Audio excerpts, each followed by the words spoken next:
Hello? Mom? Dad?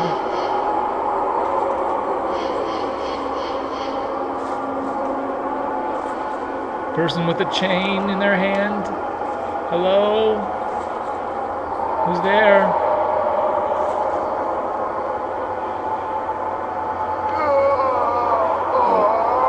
My goodness, hello?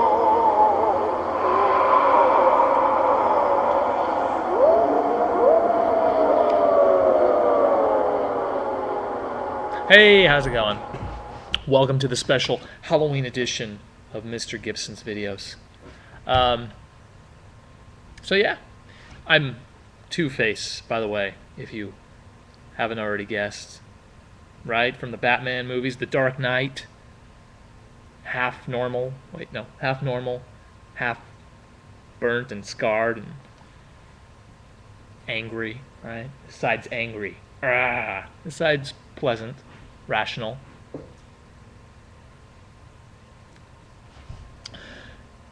Welcome.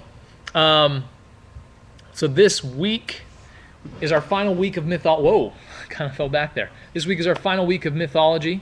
Yay! Many of you are saying inside, or maybe outside. I can't hear you. Either way. Wait, which way is... There we go. I want to get centered. Am I centered? Yes, kind of. So this week, actually, there was a story in your mythology book about a man named Oedipus, or a character named Oedipus. It's actually based on a Greek play by Socrates.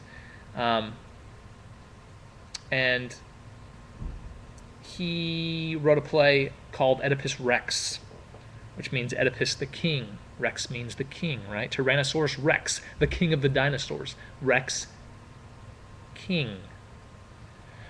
Anyway, so there's this king Oedipus, and it's a story about his awful life. Well, actually, he had a good life, he thought, until those darn oracles come along and they just ruin everything because they tell you about the future. There's a reason why we don't know what happens in the future, because it just makes you depressed and anxious and paranoid and just ugh. So anyway, it's a Greek tragedy, and we're actually going to read it outside of the book, because when I read it in Edith Hamilton's words, I fell asleep. But when I studied the actual play by Socrates, I liked it. Okay, it was fun. It was actually just disturbing. I mean, it wasn't fun or really disturbing, but it was entertaining. It was interesting. Interesting is a better word. Whereas the other one, Edith Hamilton, she knows her mythology, and so she has the tendency to be pretty dense at times. So what I have done is I've selected a Reader's Theater version of Oedipus, and you are going to read that this week. It's very doable. It's 11 pages, but it's a play. So, I mean, you just deal mostly with dialogue. 98% of this is dialogue. Whenever I read a play, I can't just sit there and read it silently, because really plays were meant to be performed. They weren't meant to be, they weren't meant to just, you just sit there and internalize all the information and close the book and have a good day. No, it was meant to actually be performed with diction and tone differences and dynamics and things like that. You're supposed to emphasize, you're supposed to be passionate about it. Take the role of a character. Anyway, so, I mean, what I do is, Friday nights in my house, it's like me and my wife, we sit down on the couch and we read a play. She takes some characters, I take some, and we have a blast, right? It's a very geeky thing to do, I know. But, now I'm depressed. Thank you. No, I'm kidding. No, it's actually quite fun. I enjoy it. And I know what you're thinking. Well, of course you enjoy it. You're an English teacher. No, but this was even before I was an English teacher. I found that reading plays with somebody was fun. So definitely read it aloud. Even if you don't read it with somebody else, read it out loud to yourself. Even if you're whispering, give the characters certain voices, right? Make them distinct and memorable in your mind, because you don't have necessarily the descriptions about these characters. You are forming the characters yourself. So I would encourage you to read that aloud. And I also have included the play. So watch the play as well, because really it's a play, and plays were meant to be watched. Plays were meant to be performed and appreciated through an audience.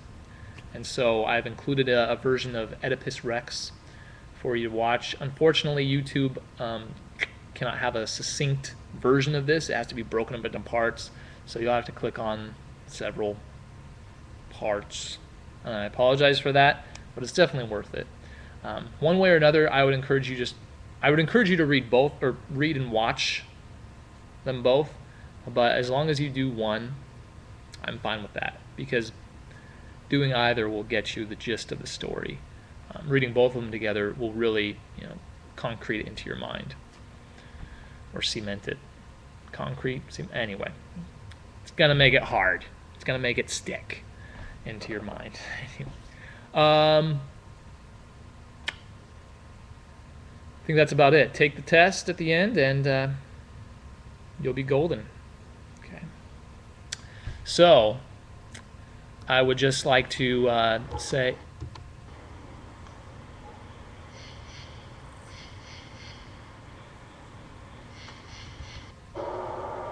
why did it stop like that and just go? Why is it doing this? Who is this? Hello?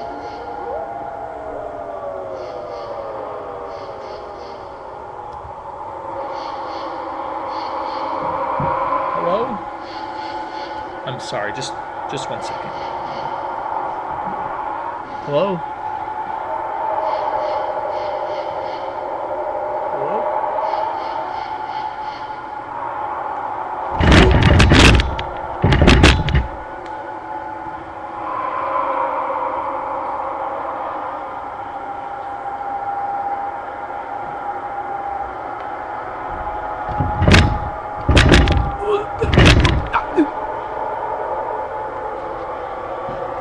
Help!